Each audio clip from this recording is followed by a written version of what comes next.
my lovely little snakelets, it's Hebi here, and today we're going to be reacting to Black Clover chapter 371, Indestructible Souls. If you would like to subscribe to the channel, you can do that. We are only 5 subscribers away from doing a live stream. Every bit helps. If you would like to join the Discord to keep up with any news or any updates, you can do that as well. And if you would like to support me by buying me a copy, you can do that on Buy Me a Copy. All links are down in the link tree down below. Let's start the chapter. I'm a little bit annoyed that we don't have any clear segue from Asta screaming and shouting that they're going to take down Lycrius in the last chapter to the Meroleona fight. There's nothing clear. We just jump from one battlefield to another, and that irks me, but it is what it is.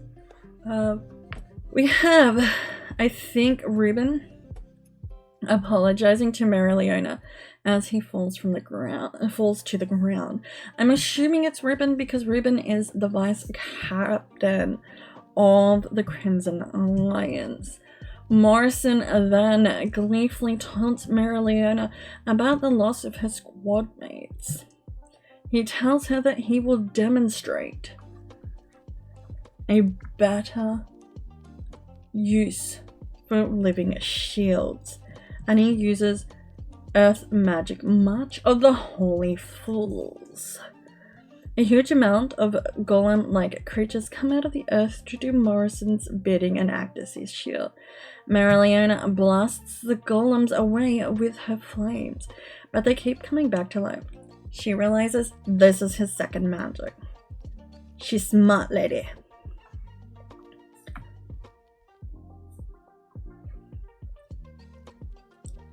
Morris tells Meroleona that he sympathizes with her for sacrificing incompetent weaklings to achieve her goals, as that's what he did in order to gain the power he now has.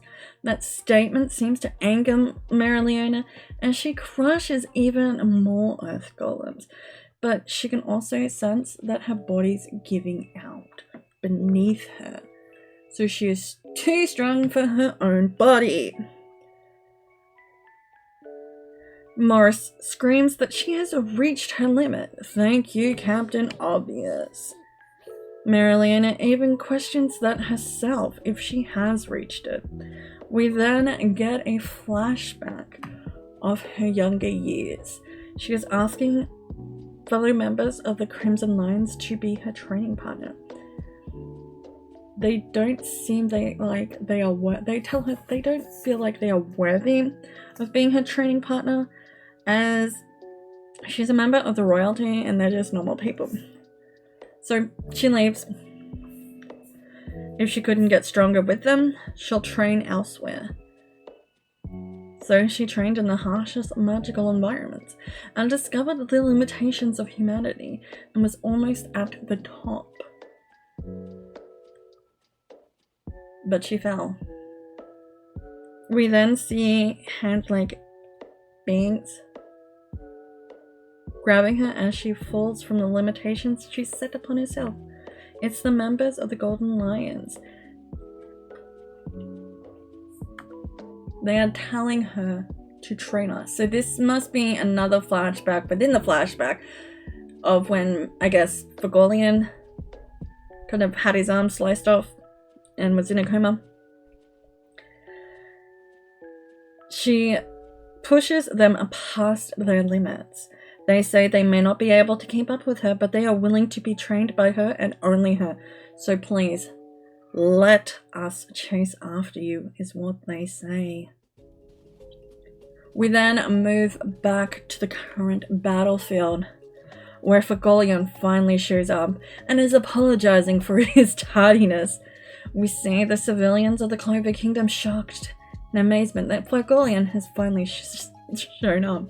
This makes Meroleona laugh, and she roars, "Who the fuck said I was waiting for you?" Of course, I think they're more in shock and awe by the fact that Salamance is there than Reptilian, because how many spirits do you see in this time? Meroleona finally understands that she will always surpass her limits and burn everything around her. She uses ultimate flame magic, Exynos Leonium. This magic heals and potentially revives her fallen crimson lions. She continues to roar, "If you're dead, did you really think the death would allow you to give up? You must follow me, you complete and utter fool." They all rise up and they happily tell her yes, they will follow her and attack the earth golems.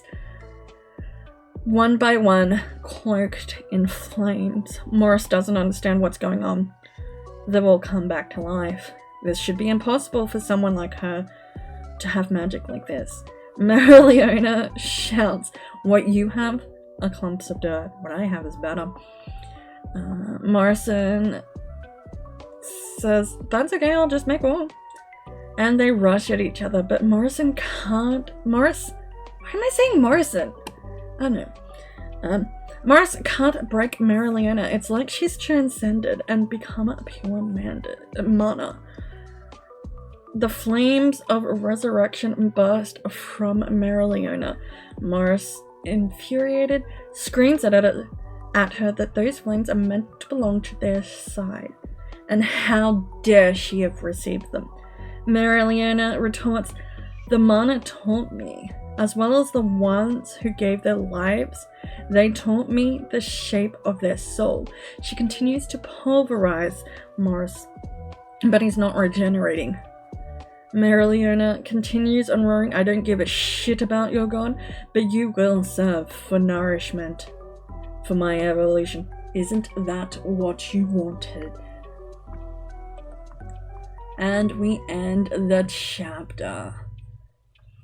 If you would like to subscribe to the channel, please do. If you'd like to join the Discord, you can do that as well. And if you would like to buy me a coffee on Buy Me a Coffee, you can do that. Bye!